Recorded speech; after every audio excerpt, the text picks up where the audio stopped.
It's time to rethink how we approach cybersecurity because the reality is, modern cyber attackers are already past your initial defenses.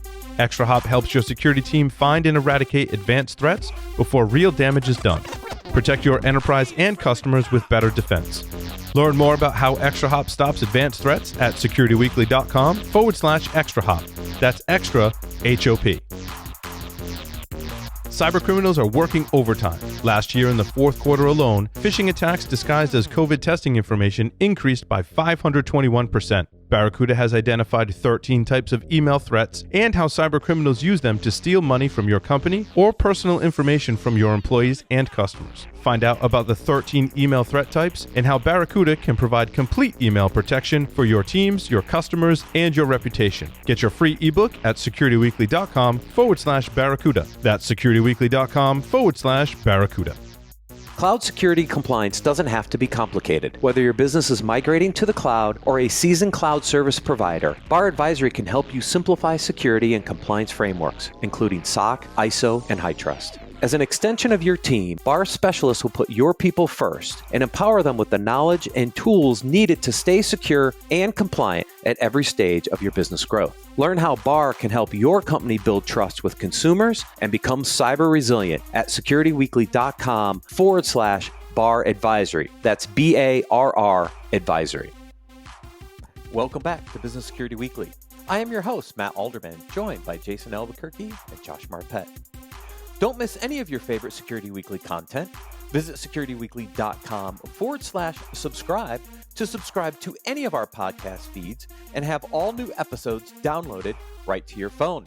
You can also join our mailing list, Discord server, and follow us on social media and our streaming platforms. Also, don't forget to check out our library of on-demand webcasts and technical trainings by visiting securityweekly.com/on-demand. All right, articles for the week. Now, there is one on Zero Trust, which was the previous segment, and we'll get to that later. I started with two really interesting kind of board and C-suite discussions. So the first two articles here really are more guidance around, how am I supposed to communicate with the board? This one says, so they'll listen. And then the other one talks more about both the board and C-suite communications. This first article, there's actually some interesting tips in here, Jason. As you think about getting started, it kind of tells you to start with the basics, but it's understanding actually the difference between the board and leadership, because there are certain leadership positions that are on the board, like your CEO, but there's also other seats that aren't leadership. They're truly just board seats. And so when you go into a board meeting, sometimes you don't know who's who, who's part of your company and who's not part of your company. Yeah, exactly. And typically the boards will be made up of diverse types of leaders, right? So people with all different backgrounds, all different aspects of running businesses over the course of their career. So, it's one of those things where building that relationship with the board is very beneficial because you want to know your audience, right? I actually love, it says start with the basics as a first one, but I love how they drove into that. When you're presenting to the board, realize that the floor isn't entirely going to be yours. You're going to have a portion of that agenda, and it's up to you to make your points, get to the topics you want to get to.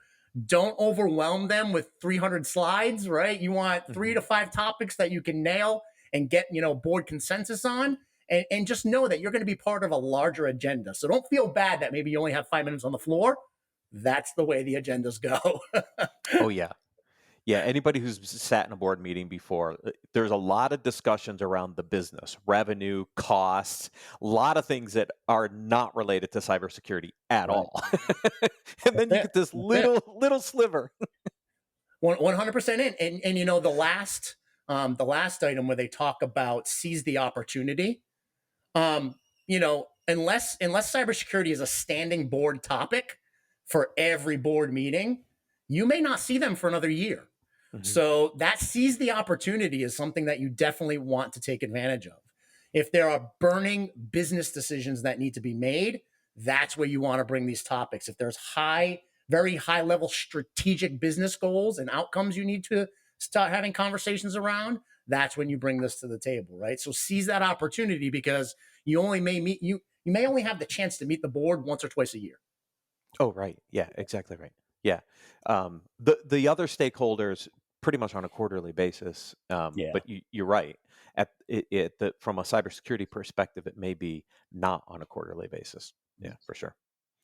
The second article then goes in a little bit into more about some of the basic questions that CISOs need to answer for the board and the C-suite. And again, we bring these articles in because there's in both of these articles, when you get into the details, they specifically say, don't get into the minutia, don't get into all the really technical stuff, right? That is a really important thing to understand.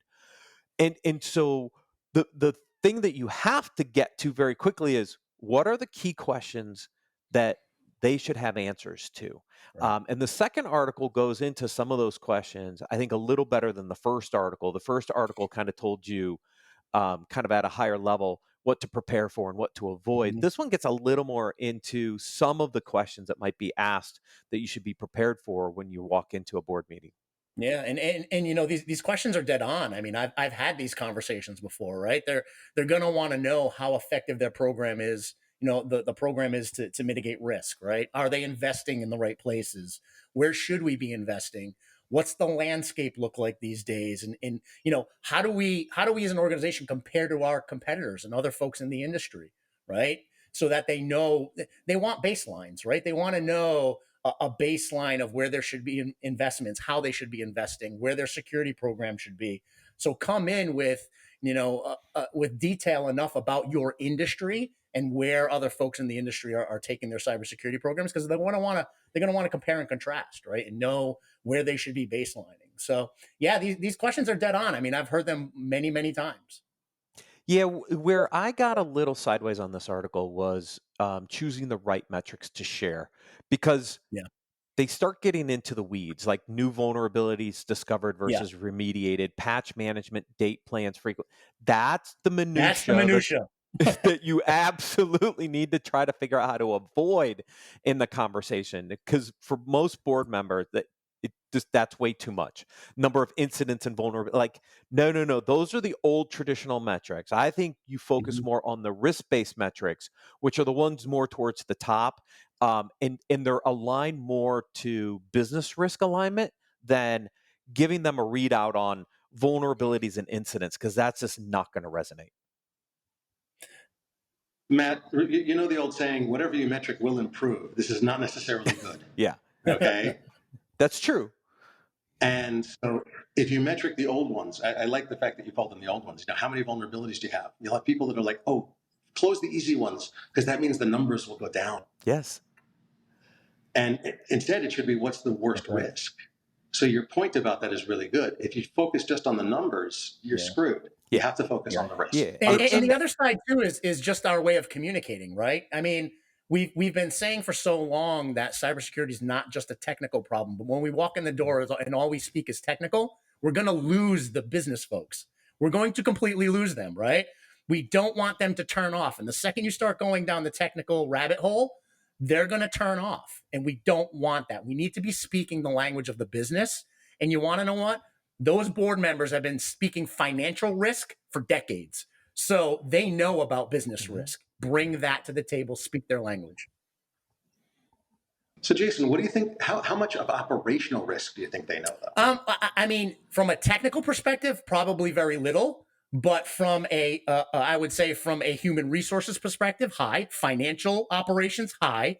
They have a high acumen when it's anything outside of technology. Because again, you know, going to the board with technical jargon and technical speak shuts them off. I've even seen CIOs do the same thing, where they're not speaking to the business, right? They're speaking at the business with technical jargon. They shut off. They know operational risk, but it's more along the lines of human resources, finance, all of those type of risks, right? But at the end of the day, we can start aligning toward that same language and educate them at the same time. Yeah, the people and process side of this, they understand pretty well. It is the technical. That's why when you think about what metrics or what things you bring into the board, identify risky areas and then talk about ways to mitigate that risk, right? That's right. It's more important than going, well, we got to go out and patch, you know, these systems, or we've got, you know, all these incidents and vulnerabilities we're trying to manage. It doesn't resonate. But if you can highlight, we're seeing an increase in phishing emails being clicked by, the sales team. We need to do some remediation work around that, maybe some policy changes and or some training or whatever. Now you have a risk, right? Because those lead to potential account takeovers, which could lead to a breach of data. Okay. And then you have actions you want to take to mitigate that. And then in the next board meeting, you kind of, those probably go away and other ones surface, right? And so it's having that kind of updated understanding of where things are in the business that could impact operations without getting into the technical detail. I almost bring it to the point, like, let's put ourselves in the position of finance. That'd be like the CFO walking into a board meeting saying, we have 1,000 customers who are on electronic fund transfers. No, he's not going to say that, right? Or she's not going to say that. What they're going to say is that we've put efficiencies in place that have created operational efficiencies for our organization that's allowed us to save X amount of dollars, right? They're not going to talk about ACH transfers and how many individual they've brought on. They're going to talk about the operational efficiencies and gains that they received. Right. It's interesting. In development, you talk about features and benefits. And the features are the neat, shiny bells and whistles that geeks build. And the benefits are what the users care about. And it's the same exactly idea. It. Dead on. Yep. Exactly right. Yeah. Think about that when you're preparing your demos, folks, by the way, of all your really cool products.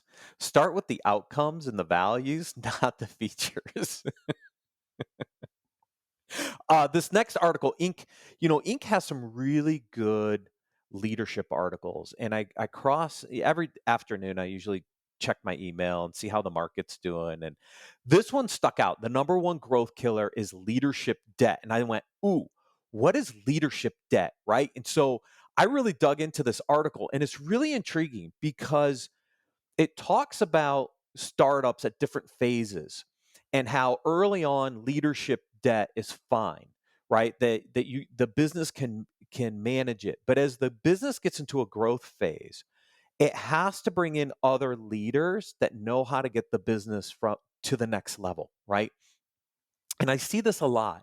It's actually kind of the phase where we're at Living Security. It was a phase we were at when I went to Tenable back in 2014, right? Is that you start to look for leaders that have done aspects of this before that can take you to the next growth level. And it's an important step. The announcement last week of Stuart McClure going over to Query.ai, like going in as the CEO to replace the founder, like that's a big step, like for a founder to do. I don't think people understand like how challenging it is for a founder to make that decision, but they made the right decision because they wanted to get to the next level and knew they needed to bring somebody in from the outside to take the company to the next level. So this is a really great article for startups that are going through some of these challenges around, well, when am I not the appropriate leader for my organization anymore? I would argue that this article is great for any organization of any size in any type of phase of their maturity, right? Because it's something that we as leaders should be looking at introspectively in our organization, right? Do we have the right people in the right seats on the right bus driving the right direction, right? And so go ahead, Josh. Oh, go ahead. I'm sorry. Finish up. Well, I was going to say that I heard this many, many years ago that there are many kinds of CEOs. There are 1 to 5 million startup CEOs, $1 to $5 million CEOs, 5 to 20, 20 to 50, 50 to 100, and then IPO CEOs. And there's a few that cross over a couple of those boundaries. Very, very rarely do you cross over more than two boundaries. No, I agree with that. I mean, I've seen organizations who've matured over time and kind of go through that journey of maturity, right? And Matt, you're dead on. It takes one hell of a leader to sit back and say, I founded this company, but I'm giving up the helm because I know we can bring someone in to take us on to that next level, right? That's why you see so many technology CEOs maybe become CTOs, right? And then a CEO comes over and takes the business on. Yep. But that's the natural course of things. That's the way it should be. A CEO for a technology company who is the founder and the technical visioneer, vision setter, moves to CTO because that keeps them in the technical role that they need to be in whereas the new CEO can concentrate on sales growth and hyper growing that company to where they need to be. That's appropriate. And it makes sense if you think about it correctly. The problem is a lot of companies, the founder has, unfortunately, and I'll be blunt, they have an ego that doesn't allow them to step down at the right time. And it's not even about building a great product a lot of the times. It's about the team implementation and knowing when to stop doing that job and pick a different one. That's it. And you nailed it. It's ego. Man, it's ego, right? And the one portion of this article that I absolutely loved was the proactive approach to watch out for your symptoms of leadership debt, right? Your teams are working in silos. Your leaders are arguing with each other. Every single decision has to go to the CEO. You get the scarecrow from the Wizard of Oz with people pointing fingers at each other all the time. Those are symptoms of that leadership debt. We talk about technical debt all the time. This is something we definitely need to focus on. Oh yeah, leadership. The tips in here are fantastic, right? For any company, when you see these signs, you're in trouble. The other one was high employee turnover. Yeah, huge key indicators that there's a problem at the leadership level, and it's time to make a change. And that's why I brought this article. It was very intriguing for me because Josh, you talked about CEOs at different levels at different times. For me, I'm the same way. Like, when do I come in to a where is my sweet spot? I know where my sweet spot is. It's in that kind of 5 to 20 million, maybe up to 100 million. But outside of that, like, I'm done. When Tenable got near 100 million right before the IPO, got too big for me. It wasn't my sweet spot anymore. But that growth path to get there, awesome ride. And so I kind of know where my sweet spot is. It's a fascinating place. It really is. And the scale of people. And how do you find out that you're 100 million to 1 billion? How do you find out you're actually, so Matt, how did you find out that was your sweet spot? Yeah, so for me, I see my biggest concern, I love the early stage, right? Now, having done a startup, I don't think I would want to do another one. It's a lot of work for anybody who's ever done it. I spent almost 5.5 years getting Control Path to where it was with, not very much value to me at the end of the day. That's a long story. We could do a whole podcast segment on that alone. But what I loved was those early guys that had product market fit and were ready to go to the next level and really wanted to push the gas on the growth. What I realized when I went to Archer, when I went to RSA, it was too big of an organization for me to make an impact, Josh. And so I kind of knew my upper limit on size, because when you get into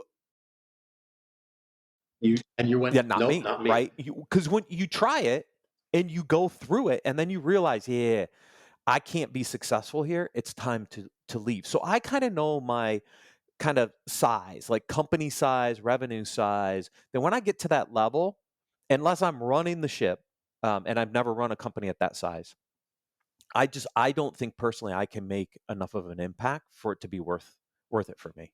So that's how I figured it out. It's fascinating that at the officer, board member, top of the ship level, you're talking about the difference you can make to the company, not the difference the company can make in your life. Yeah, exactly right. Yeah, I'm a very value-based person. So I that to me, it's about what I can give to the company.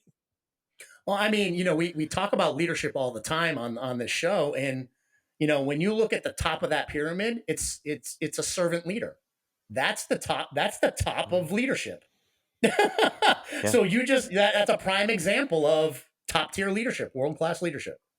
Yeah. It's a servant leader.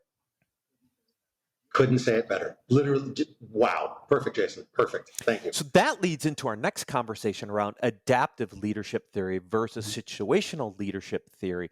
This is actually a kind of a use case for a customer on why an adaptive leadership style worked better than situational. And again, it's knowing what works for you as a leader. Because you can go through as many training classes as you want. You can go through talk to your mentors all day. You can cover this stuff every week like we do. But there's nothing like in the moment and knowing how to adapt and lead through various situations. Because when you think about this is all about COVID, going through COVID in 2020 and 2021, et cetera.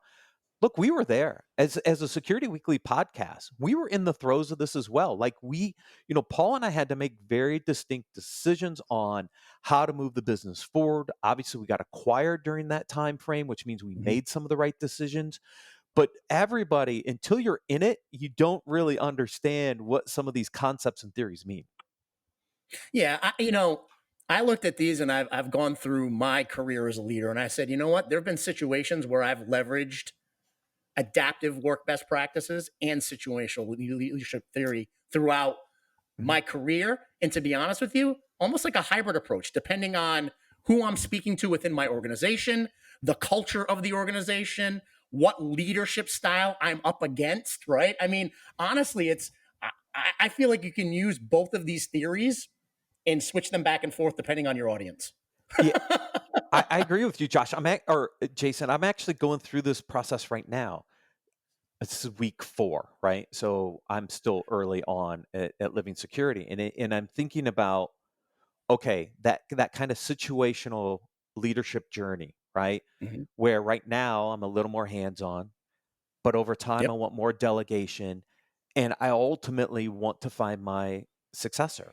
Because I've told the team from day one, I said, I think about succession planning when I walk in day one, because I know for a fact I won't be here forever, right? And so as a leader, knowing that going in, I'm going to be there as long as I can, but it won't be forever, which means how do you bring the rest of the team along, up level their skill sets, and identify who's going to replace you somewhere in the future to replace you. And situational right. leadership styles, you can kind of go through that. There's a diagram in there in the article that talks about kind of that curve you go through. And when you go out that other end, you're off to your next one. Like that's the journey. But here's the thing though, Matt, because I went through the same exercise, right? And I can guarantee you, knowing what type of a leader you are, you're still looking at what requires change within your organization and putting yourselves in the shoes of your employees, your staff, and saying, how are they going to adapt and thrive once I start, disrupting this environment and bringing change? How are they going? And that's an adaptive theory, right? So I can almost guarantee you're working both in tandem right now. You're right. Oh yeah. Well, you have to, because you can have a cycle, a cyclical world where things come and you know that they're coming. Audits coming in September, financial reconciliation, whatever, you know what I mean. But, let me be blunt, shit happens, okay? Matt gets whacked by a concrete truck, no offense, and God forbid, Matt, but he gets whacked by a concrete truck. He better have been doing succession planning, chaos monkey. Chaos monkey? Yeah. Yeah, chaos monkey. The world is not predictable. Try again. So best be resilient, and it's CMMI. Is a company's technology resilient and adaptive? Is at the highest level of maturity. And if you can make your staff, your board, your executives, your managers resilient, you have up-leveled them massively. Yeah, for sure. Next article, Deb Radcliffe wrote this. I had to pull this in. 5 ways to unite security and compliance. And, Deb worked with me for a little bit over at Cyber Risk Alliance. She helped us build out our multi-sponsored research. And she's a good writer, and she's written on different topics and done some of her own fiction work. And I grabbed this article and I said, she's on to something that, I don't think people focus on enough, right? There's always this battle between compliance and security, right? Compliance, kind of the checkbox mentality, security really going after the true risks and trying to solve those from a business perspective. And she lays out these kind of 5 recommendations. And I love number 1, like focus on data protection. Hello. Like this is what it's always been about. It's always about data protection, right? And I could extend this a little bit to say data protection and privacy, to pull in the privacy piece, but it really is about data at the end of the day, right? Matt, honestly though, I love, because I use it all the time, what Josh said earlier. It was about resilience in the business, right? Yep. The outcome is to build a resilient business. It's higher than just the data, because you want to know what? If you have an outage and you're losing $1.5 million an hour, that's a big deal. That's not the data, but that's your uptime, right? Right. So I think we need to be marching toward business resilience, and data protection falls within that. But you want to know what? The ability to keep your business running also does fall in there as well. So, you know, for me, it's a team. This is a team sport, right? For us, this is a team sport, and compliance is a big piece of it. Security is a big piece of it. And you want to know what? Every other damn business unit in our organization is a piece of it. So let's start talking about making our businesses more resilient, more capable of heading on any disruption or threat that comes at us, right? And be able to be strong against that. But this is a team sport. We're in it for the same outcome, right? So if we can define what winning means, let's go win together. It's a team sport. I couldn't agree more, but how many companies are interdepartmental Oh God, rivalries? I know. Yeah. And the problem is that, you know, look, at the end of the day, if you got these teams to work together, compliance often buys tools that security could use, and IT has subscriptions that compliance can use. And why spending money 2, 3, 4 times when we should just be here, have a seat. It's okay. It's Agreed. a big deal. Give me $50. Whatever. Like it's so much more efficient to help everybody solve problems, and everybody helps everybody. But you want to know? But people, you know what we just talked about, Josh? Let's go a few articles upstream. That means you have leadership debt. If everybody's blaming everybody and everybody's butting heads and nobody can agree, you have leadership debt. That's a bigger problem. I literally couldn't agree more. Well said, sir. Yeah, you're right, Jason. The leadership debt. Time to make a change. Next article is around zero trust. So the segment before this, we actually pre-recorded on Friday around the topic of zero trust is not a SKU. And Sasha did a great job talking about like just the basics that you need to do to be ready to implement zero trust. Now, this article talks about some of it at a high level, but Sasha actually gets into, do you have an asset inventory? Do you even know what your assets, hardware, software, employee is to even implement a zero trust architecture? So he walked through a lot of like, these are the foundational elements you need to have in place before you're even ready to take on this concept of building out zero trust. This, like I said, this article doesn't get into the nuances, but these are going to be challenges for all organizations, because without clear outcomes and without having the base data in place, no matter what you do around zero trust, it's not going to work. It's not. That's it. And you hit the nail on the head. And I'm sure the interview was incredible. How can you protect what you don't know you have, right? I mean, at the end of the day, you need to know your assets. You need to know your risks. You need to know what's out there. That's baseline. That's table stakes. But it's something we touch upon all the time here. It's the say easy, do hard, and nobody wants to do the hard.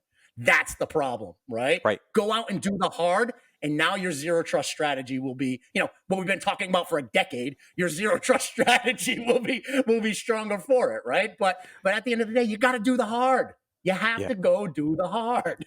Right. And everybody wants to, chase the shiny thing. What Sasha said, he goes, I wish there were 5 SKUs that I could buy, but it's not that simple. It is not. Nope. It is hard. I don't care. 10 years from now, we'll be still saying there is no easy button for this. Right. But the point is, this is the fundamentals. Do an asset inventory, do an information inventory, segment your network, authenticate everywhere, encrypt everywhere. These are things we've been saying for how long, guys? PCI DSS. Forever. Literally, zero trust is nothing more than a proper implementation of PCI DSS and a couple of other controls. Yeah. That's all it is. Yep. So I mean, these barriers that they talk about, cost, complexity, scale, go get the basics done, right? And then you can start easing your way in. And we can, when you deal with consultants and folks who want to help you as a business partner, cost will put you on a journey. What can you afford now? We'll put you on a journey to get you there, right? Complexity, that's why we're here. We're help to, break down those silos and break down and demystify the complexity to help you simplify, right? And now scale, that's part of the journey. Continuous improvement. Let's go. We'll scale. But you have to have the basics. Yeah. Watch the previous segment. He does a really good job. He's at Salesforce implementing this. So you want to talk about scale. Right? Yeah. Last article. This one communication tip will save you hours of frustration. Clarify. Yes. And burn your belly. I'm sorry. I love it. No, I mean, you know what? There's nothing more powerful than a nice strong question. Or set Honestly, of questions. you know what I mean? Like, yeah, I mean, there's nothing more powerful than that. And over time, as I've matured in my leadership capabilities, I ask questions all the time, right? All the time. And some of them I may already know the answer for, but you want to know what? I want to plant seeds. I want folks to be asking these questions. I would rather plant the seed and have my team really think through it and come up with the answer than just spoon feed an answer sometimes. So I'm known for just asking questions because I want my team to mature, not because I just want things to happen, right? So ask more questions, clarify.